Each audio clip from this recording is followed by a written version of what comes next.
Generating and following up leads can be a real chore and very time consuming. So wouldn't it be amazing if you could leverage technology to do the heavy lifting so you can generate more high quality leads on Autopilot? I'm joined by marketing expert Martin Huntbatch to help you do exactly that on this episode of Architecture Business Club, the weekly podcast for solo and small firm architecture practice owners just like you who want to build a profitable future-proof architecture business that fits around their life. I'm John Clayton, your host. If you're a small practice leader or sole practitioner in architecture, struggling to find clarity or reach your goals, consider working with me. I offer personalised one-to-one support through coaching, consulting and mentoring. This tailored approach helps you navigate your unique path to success. Whether it's growing your practice, working fewer hours or building your team, I've got you covered. Just click the link in the show notes to book a call with me to discuss your options, or email Jon, that's Jon, at architecturebusinessclub.com for more information. Now let's discuss lead generation. Martin Huntbatch is the Chief Marketing Officer at ScoreApp, an AI-powered lead generation tool. Martin is also the co-founder of Jammy Digital, an award-winning content marketing agency. He also co-authored the best-selling book Content Fortress and often speaks about marketing on stages across the country. If you'd like to grab a free video course that walks you through how to generate leads in today's world, then head over to blueprint101.scoreapp.com. Martin, welcome to Architecture Business Club. Thanks so much for having me on. Yeah, I've been excited about this. Oh, it's a pleasure. I'm a huge fan of your work and absolutely love the book Content Fortress that you co-authored. So it's a pleasure to have you here. Martin, I'd like to know what you get up to outside of work. What do you do when you're not busy at ScoreApp and Jammy Digital? Well, yeah, work definitely takes up a lot of my time. But when I'm not working, I'm generally out playing with my little boy. He's 5 years old, so he takes up a lot of, he needs to burn off a lot of energy. Usually we're playing football in a garden or go to the local driving range or, that kind of thing. He's a energetic little boy, so spend most of my spare time with him.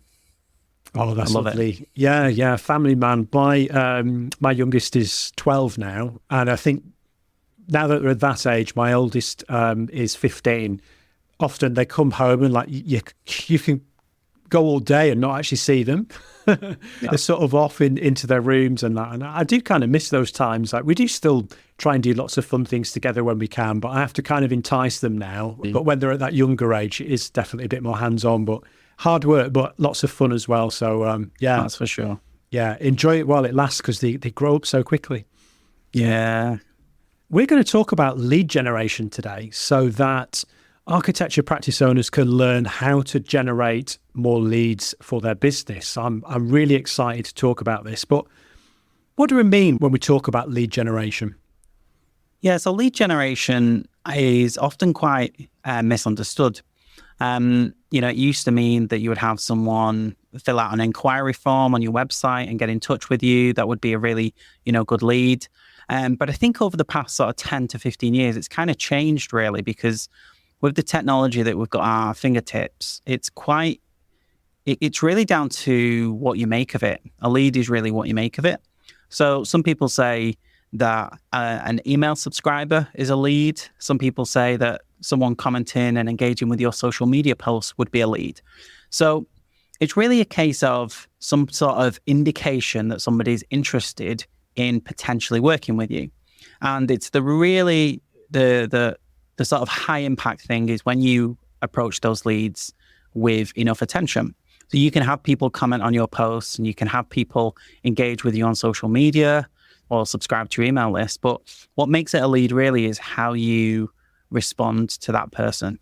Do you send them a DM when they comment on your post? Do you get back to them soon?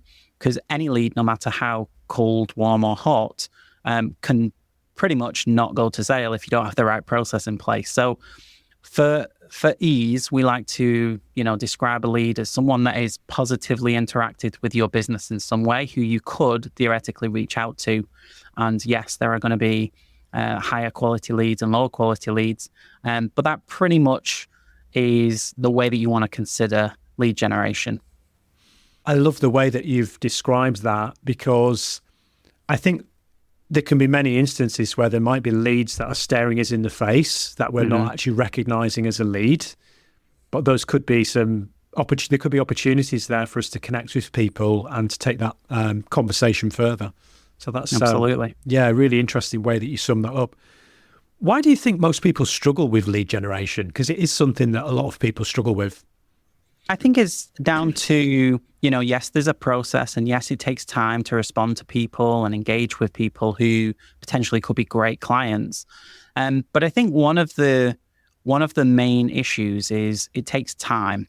So it's not very scalable. So if you're a local, one-person business, or maybe you've got a small team and you start getting a big influx of leads or a big influx of opportunities, you might not have the processes in place. So that's why we try to scale lead generation. Whatever I've done in my business, I've always been a big fan of testing things out. And I just find that when you've got online tools and email marketing tools and things like that, there are ways for you to automate lead generation so that it happens without you doing much. So that's why people have things like sign up to my newsletter, which isn't great, but it's something. That's why people say download a free copy of my book, or just take this online assessment, or download this PDF. That's why you may see things like that potted around, because it's a way for you to automate lead generation so that people see you, they get to know you, they click through to your website, and then they become a lead because it's automated. The reality is a lot of people think it takes time to build that little automated system. And when they think about lead generation, they just think about someone's got in touch, they're a referral, that's a lead. And that's where it becomes a little bit tiresome. And that's when you have to think about a process. Whereas if you let the tools and the technology do a lot of the heavy lifting, then you can generate more leads on autopilot. And then when they're ready to buy from you, or when they're ready to get in touch, they're a little bit more educated and they're a little bit more primed to potentially work with you. But the minute, if you have a business that doesn't have any automation, then you have to do all of the communication, the convincing, the educating, the informing, and in order to turn them into a potential customer. So you do need some level of automation, and people think it takes time. And I think that's probably the reason people struggle, because they're just trying to do everything themselves. That would be the thing that all the service business owners that are listening to this, and to have leads on autopilot, I mean, that would be a dream come true for many of them. They're probably listening to this thinking, wow, Martin, that sounds absolutely incredible. How can I have that? That sounds fantastic. I'm sure we'd all like more of that. Can you share some effective lead generation strategies with us? You touched upon a few things there that you mentioned, but can you share some strategies that you know to be effective when it comes to lead generation? Yeah, there's two ways to generate leads, there's two ways that you need to think about lead generation. One is traffic and the other one is conversions. So you need a traffic source and you need a conversion source. So what I mean by that is if you have a form on your website and someone has to fill it in to get in touch with you, that would be the conversion part of it. The traffic would be I post on LinkedIn and people stumble across my website. So you've got LinkedIn as your traffic source and then your form on your website as your conversion. And you can improve both. So you can pick whichever platform you want to grow on, if that's search engine optimization, which is how we grew our agency originally. It's how we grow in ScoreApp. We're driving, tens of thousands of leads through producing long-form blog content. That's a traffic source. But when we get them to a particular form or some sort of lead magnet, then we can tweak that in order to improve the number of conversions. So there's many different ways that you can do it. A lot of your listeners will have a majority of their business come via the way of referrals. But do you have a way? So that's their traffic source. But what's your conversion mechanism? How are you converting those people? Are they on a particular page? Are the people referring people, sending them to a particular page? Or are they just kind of getting muddled up through, I'll find them on LinkedIn, I'll find them via email? Like, what's the system? So you really want to have a clear picture of, if you were to think to yourself, I'm going to focus on lead generation for the next 3 months. Really focus on a platform or a traffic generating technique. Might be SEO, social media, paid ads, whatever. But I need ideally one lead generator to convert those people into leads. And that's where you get to decide. So do I want to give a little bit of value? Do I want to create a PDF download that somebody could get access to? Something that I can create once, that have it deliver leads over and over again? Would I create an online assessment? So for instance, some of the clients at ScoreApp have their architects, and they have, which kind of architect would you use? You know, which kind of architect is right for you? What kind of land should I get, you know, for my business? Someone can come to your website and actually think, oh, wow, this is quite helpful. They've created this little tool. It might just be, you know, a little mini course. Here's what you need to do in order to buy your land and not get burnt. You know, how to find a architect that's right for you if you're self-building might be slightly different. So generally speaking, the people are aware of the problem. So people are aware of a problem that they face, but they might not be ready to tackle the solution yet. So if someone says, I really want to build my own home, I just don't know where to start, that's a problem. The solution would be you need to hire me as your architect, but they're not quite ready there. So some people might have a goal. I want to build my own home. Your job through this system of traffic generating and through converting them is really the bridge between problem aware and solution aware. And if you can use that with content, with that traffic generating technique, and then use tools to convert them into leads, then you're in a far better position to sell more of your services to your ideal clients. The problem is some people, when they post on LinkedIn, they just go straight to, please work with me. You know, I've got 3 spaces available, or please hire me, I can help you. So it is important that at the same time, when you're creating content online or you're sharing your knowledge and experience through whatever platform you decide, that you are educating people enough for them to trust you, know, like, and trust you, so that then naturally a few of those people are going to want to find out more. They're going to become a lead. They're going to jump on a call with you. They're going to talk to you. So that traffic generating platform that you choose is generally where you'll share content as well. You can't just think, oh, I want to use LinkedIn. How do I use LinkedIn? Shall I throw money at it? You do have to adopt that platform and be a little bit more committed to it. So there's plenty of different lead magnets you can choose. You could run local webinars, but you've really just got to understand that you need traffic and conversions in mind. Okay. And just to recap, a lead magnet, could you just explain for everybody the definition of a lead magnet, just so that's clear? Exactly. So whatever it is that you want to give away in exchange for some contact information. So that would be, like I say, a free PDF, a free assessment, a free mini course, you know, whatever it is that you want to give a value that will encourage people to hand over their contact information so that you can continue the conversation. Got it. Yeah. I love the way you describe that it's a bridge. It's forming that bridge and nurturing people that they can, well, particularly when someone's planning to do a renovation or to build a property, there can be an awful long time in that discovery phase from when they realise that they've got a problem that they need help with to actually getting to the point where they're actually ready, willing and able to hire somebody like an architect. So there's an opportunity there for us to capture them very, very early in that journey and to hold their attention to the time when they are ready to invest in that. And as you say, there's a missed opportunity there if people just post for the people that are just ready to buy, which is typically usually only a very tiny proportion of the audience at any point, isn't it? Yeah, absolutely. So you really want to be owning your conversation. So the conversation that you have privately with your potential clients, that's the conversation that you should be having online. You know, we publish content online that we have with our one-to-one clients because people aren't aware. You know, somebody's going through this issue, and for you, it's just general knowledge. This is what happens. When you really start to educate people about questions that you get asked all the time, that's when you start to generate a bit of traffic. It's when you take all of the knowledge that you have and start distributing it online that you start to get a little bit of traction. And that traction really helps people bridge that gap. So we've had people who sign up to our email list and they download like a buyer's guide in the past when that was our lead magnet. And then we were able to track that after a certain number of time, they were at a level, whether it was 3 months, maybe it was like, 15 weeks, I think it was, where we were able to track that the majority of the people that signed up to that point, they were booking calls with us at that point. So we were able to say, okay, so if we drive enough traffic there at very specific points, we can fill our pipeline for this time in the year.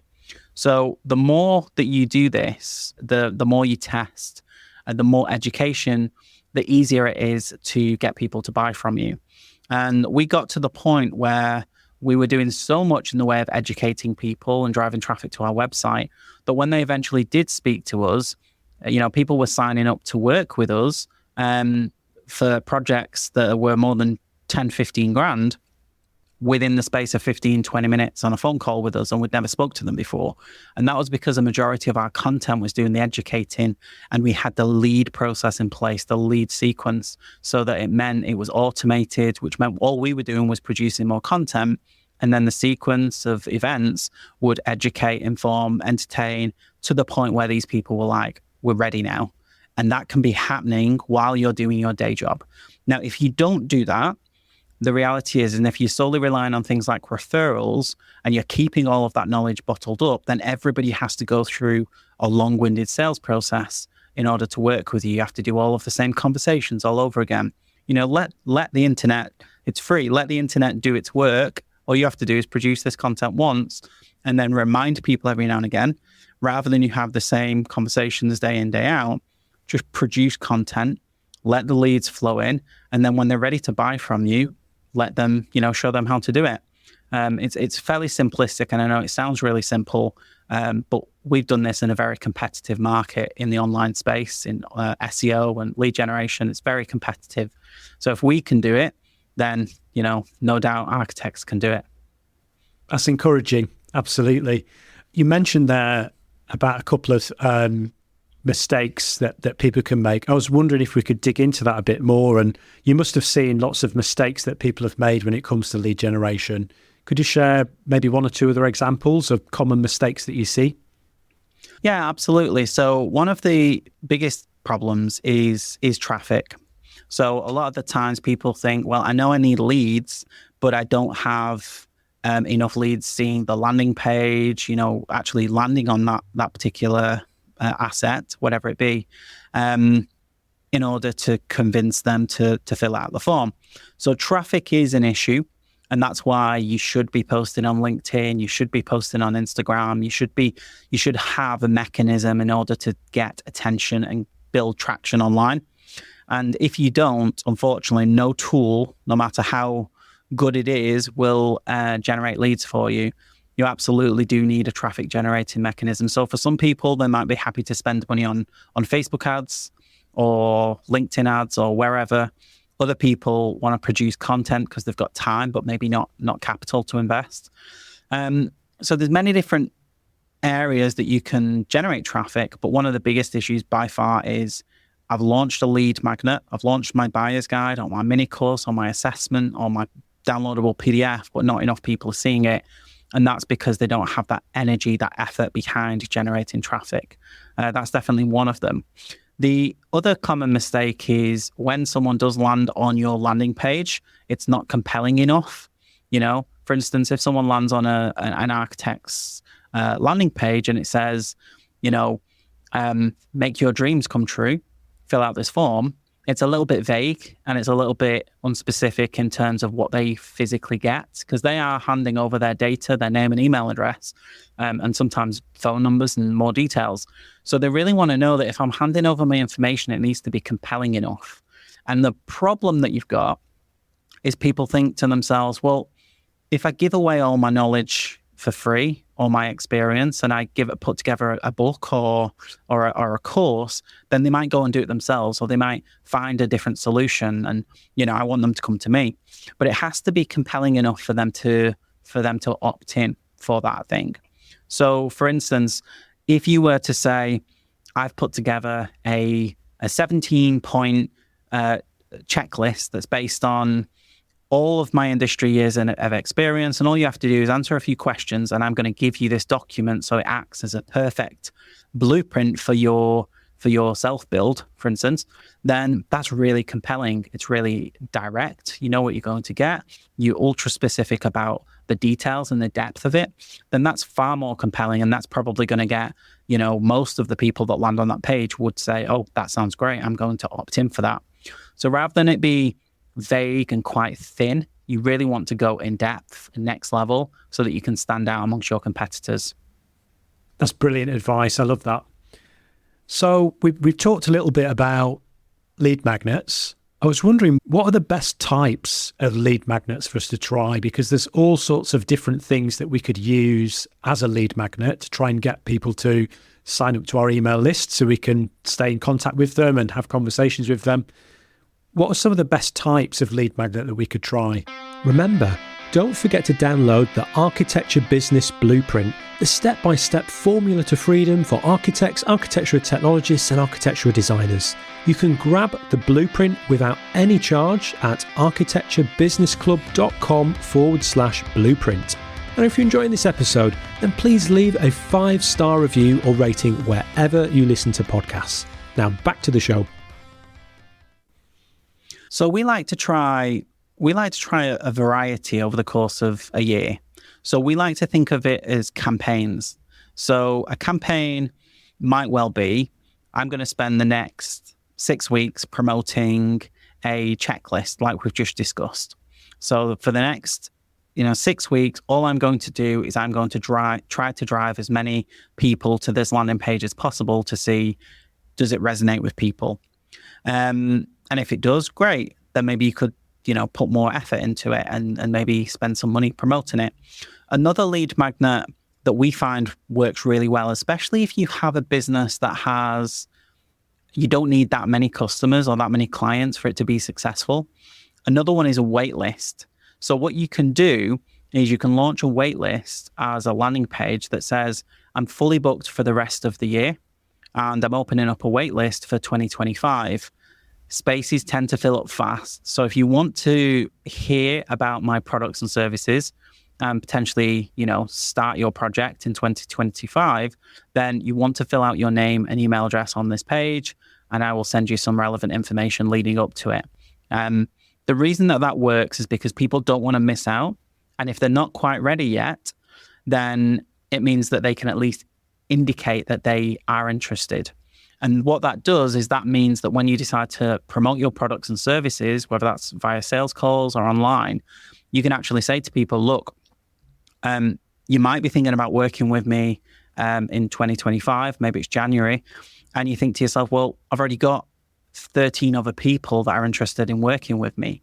So you're going to have to let me know quick if you want to work with me. Even if some of these people don't go ahead and work with you, you've at least got that data to say, look, this is a wait list. I've got a wait list of people working with me.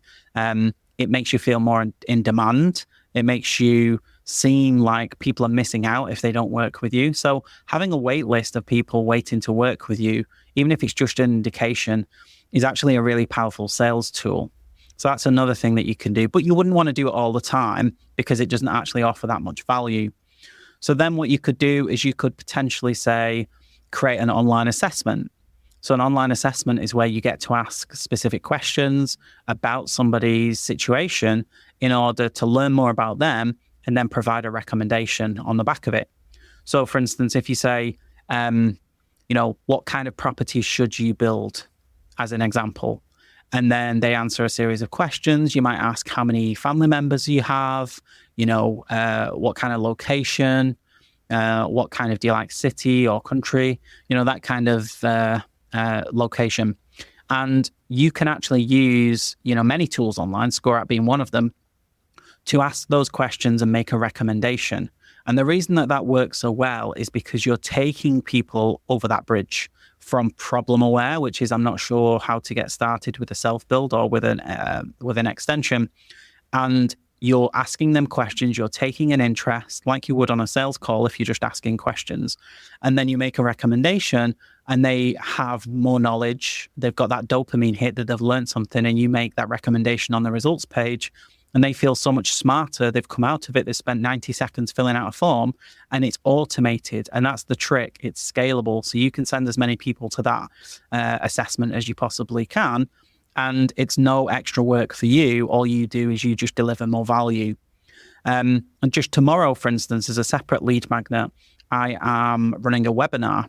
So I'm running a 90-minute webinar where I'm teaching people about lead generation and various different ways that they can do it. So it's not going to happen, it's not going to be right for everyone depending on their business model, but you could run a regular webinar that you spend, a few £100 on Facebook ads and get people to a local webinar about how to build your own home or what to look for. And people that are genuinely interested will attend.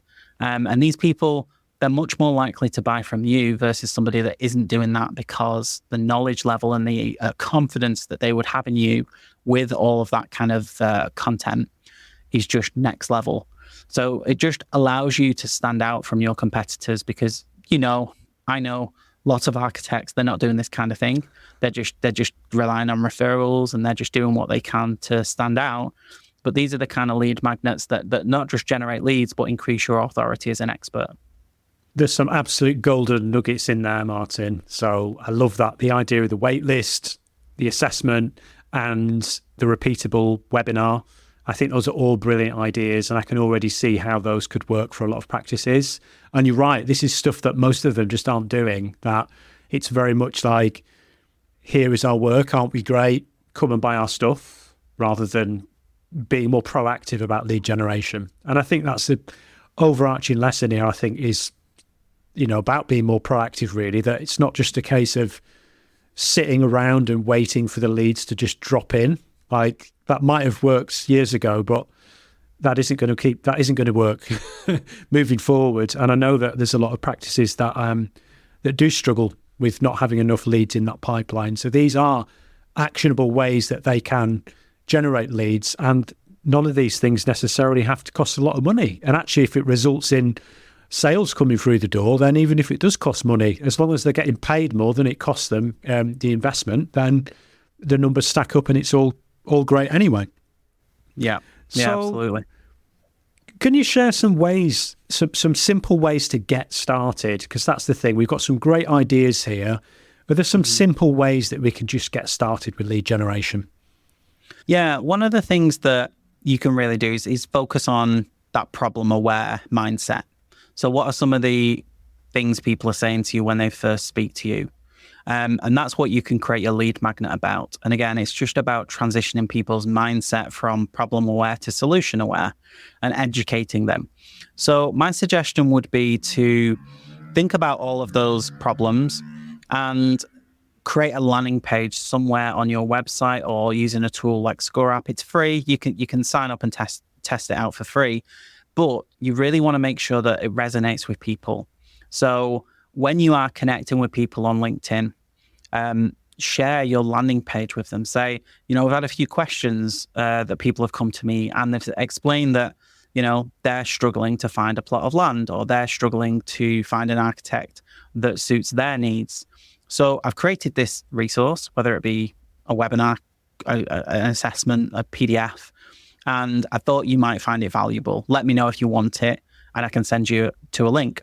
And the more people you do that to, and the more that you shout about it online, which is mostly free, especially when you think about social media and writing blog content, the more people that you can get to that page, you're able to see how many people convert into a lead and how many people just leave. And you'll be able to say, well, let's test it. Let's see what works. Before I spend money on advertising or buy expensive software, let's just make sure that the message resonates with people. And then the more people that land on that page, the more interested they are, the more people that fill it out. Typically, you'll find, or what we find with our clients, is that around 40 to 50% of people land on that landing page and they fill it out and become a lead, which means you get their name, email address. You can find out more about them. For other tools and other lead magnets, you struggle to get 10 to 20%. So that's part of the reason that we created this software, was to just make it easy and cheap for people to test. And if it doesn't work, then you need to change the idea. And that's the point of it, really, which is there's no perfect lead magnet for everybody. And that's why we change it every so often. That's why we run different webinars. We run different courses. We, create different blog content. It's because we're constantly trying to seek out those those messages that resonate with people, that drive more traffic, leads, and sales ultimately. So that's something to be aware of. Get started with putting content out online in front of your ideal customers. And what gets the most engagement? What questions do people continuously ask? One of our clients, when we're thinking of content ideas, he posts on social media and says, I'm doing a video shoot, or I am putting together some content. What questions do you have for me? And that feeds a lot of the ideas for landing page copy. If you're writing a heading on your landing page to convince someone to download an ebook, what would that heading be? Often it comes directly from your potential customers' mouths. So there's lots of things that you can do for free to test. And then once you're happy that the message resonates, that's when you can invest a little bit more. That's awesome. Yeah. Thanks for that, Martin. Mm-hmm. This has been a really good discussion. Just in the spirit of summing things up, what would be the main thing that you'd like everyone to take away from our conversation today? I think understanding that if you know your area of expertise very, very well, which I'm sure if you're listening to this now, then you do, expect that people don't have all the answers. You have all the answers. You have that curse of knowledge and knowing that you've spent years accumulating all this knowledge. But the more you put out online, the more leads you'll get. And that's as simple as I can make it, really, because our founder says, everything is downstream from lead generation. Whatever problem you have in your business, you can solve it with more leads. If there's a system broken, if there's a system, there's an error somewhere in your business, whether it's team size or whatever, accounting, everything, as long as you've got more leads, you can solve that problem. Whereas if you don't have leads, you're constantly looking for leads. It just elevates your issues so much more when you don't have that source. We've just found that if you put out content freely without any expectation, you get the rewards on the back of it. So when you think about traffic and you think about putting your knowledge on the internet for anyone to see, and that means YouTube, that means LinkedIn, that means your blog. That's how we grew our business, just from writing blog content. The more people will want to work with you. You just need to have something there that they can signal interest. And when you have that, then that's when the leads start to flow in. But you need to get the information out of your heads, put it online, and let that do a lot of the heavy lifting for you. You just need a really good lead magnet in order to convince them to take the next step. That's great. Was there anything else about the topic that you wanted to share that we haven't already covered? No, I think lead generation can get very complicated, but I much prefer it when it's simple, and I'm sure your audience do too. So if you can try to keep it as simple as possible and adopt a scientist mindset and experiment with this message, experiment with this lead magnet, and don't overcomplicate it. There's no right answer for everybody. You just need to get started. And it drives a lot of what we do at ScoreApp. We have this goal within ScoreApp, and we started to say it publicly, but internally when we have a meeting, we say, let's force our audience to be successful. Now, force is a really strong word, and we I'm in an hour about whether or not we're to say this, but if everything we do is force people to be successful, then we're going to be successful as a business because they're going to get results. And it's the same for you as well. When you are sharing your knowledge and experience online, and when you're trying to drive leads, if you force your audience to be successful in their goals, then they're going to love you for it, and they're going to want to stick around, and they're going to want to refer people onto you. And I just think that it just feels like a very good way to run a business. If nothing else, if you wake up in the morning and you're not sure what to do, try to make your audience successful. Try to make your clients as successful as possible. And eventually you'll get more traffic, you'll get more leads, and you'll get more happy customers. Just so happens to be, you do need some automation in there so that you can scale it. And that's where, that's why ScoreApp is so powerful. That's awesome. Martin, I'd like to ask a regular question to all of the guests on the show. It's nothing to do with the topic. I love to travel and to discover new places. I just wondered if you could tell me about just one of your favorite places and what you love about it. And it can be somewhere near or far. Yeah, so my favorite place is probably the beach near where we live. It's literally a stone's throw away. So it makes for a great, place to take my little boy. This will be the northwest, the Fylde coast. There's lots of beaches up here, but it's really nice and peaceful. Very different from where I grew up in the city of Manchester. I love it. Love being by the coast. I don't live by the coast anymore, but I grew up a little bit further north from where you live in Heysham, near Morecambe.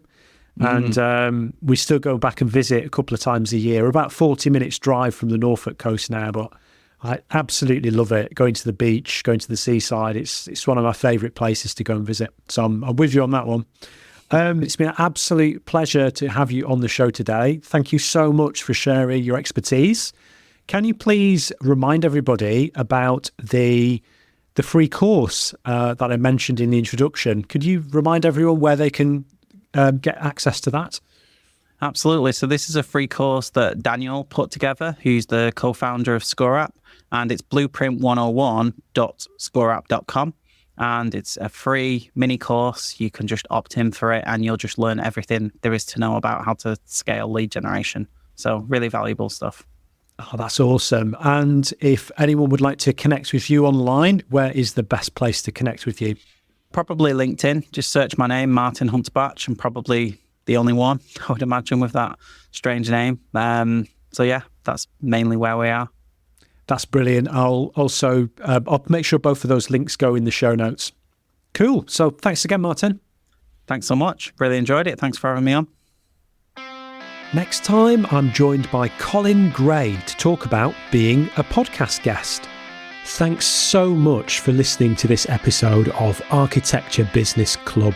If you liked this episode, think other people might enjoy it, or just want to show your support for the show, then please leave a glowing 5-star review or rating wherever you listen to podcasts. It would mean so much to me and makes it easier for new listeners to discover the show. And if you haven't already done so, don't forget to hit the subscribe button so you never miss another episode. If you want to connect with me, you can do that on most social media platforms. Just search for @Mr. Jon Clayton. The best place to connect with me online, though, is on LinkedIn. You can find a link to my profile in the show notes. Remember, running your architecture business doesn't have to be hard, and you don't need to do it alone. This is Architecture Business Club.